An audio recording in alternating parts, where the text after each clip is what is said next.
isezerano twararihawe, tugomba kwizera tukajya imbere, tugomba kugerageza gukura nubwo tutari twabimenya, nubwo tutari twahagera, ariko tugomba kuba turi mu nzira dukura. Uwiteka aratwigisha kuguruka uyu munsi.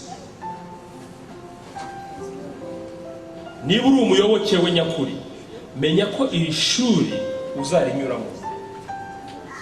Mbese ndamutse mbajije, izi ntambwe hari uko wari wazibona mu buzima bwawe? Wenda hari ujya wibaza impamvu uhura n'akaga, uhura n'ibibazo.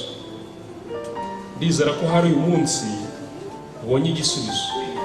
Imana yaduhaye ibyaremwe kugira ngo twigireho.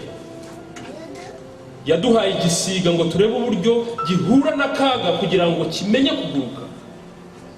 Ntabwo nzi niba hari umuntu uhagarara hejuru y'inzu ifite metero 3 ngo agerageze gusimbuka. Narabigerageje. Uko byanyendekeye, navunitse akaboko, banshyiraho sima, imara hafi amezi 3. Ntashobora kukanyeganyeza, ntashobora kugenda ngo nikarabye ndi ubwanjye. Igisiga ntabwo kiba kiri muri metero 3, ahubwo kiba kiri hehe? Kiba kiri mu giti hejuru. Ni akaga gakomeye.